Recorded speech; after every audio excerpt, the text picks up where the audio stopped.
Climate change, something that we've been sort of working around the edges of. Let's hit it directly, Melissa. How is this affecting the quest for fresh and safe water? I mean, I think status quo, we already have all these challenges, and there's so many of the statistics we know about water scarcity and the challenges of access. Climate change is just exacerbating that, and there's threefold ways of what it's doing. One, if you think of a water bank in a community or in a landscape, climate change is altering that bank with thousands of glaciers, and where the stored soil water is that meters out that water over time to our river systems and lakes and streams. We have glaciers disappearing, thousands of them in some countries, in the Himalayas, for instance. So that's changing the bank and storage of that water.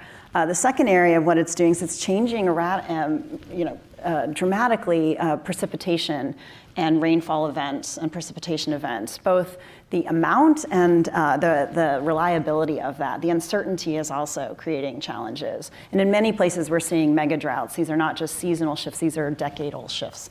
Obviously in the West, in the US, we are experiencing that today. Climate change is happening now. And then the third thing is it's increasing demand, right? So the hotter temperatures, the fact that there isn't as much precipitation, it's creating more and more stress and more need for more irrigation, for more water use, to heat cities, to drive industry, et cetera. So it's a vicious negative downward cycle, and climate change is really driving a lot of that stress. Yeah, we're seeing that in the US also compounding with two additional trends, which include aged infrastructure, so decades of underinvestment in our infrastructure, in our water infrastructure in particular, as well as an aging workforce.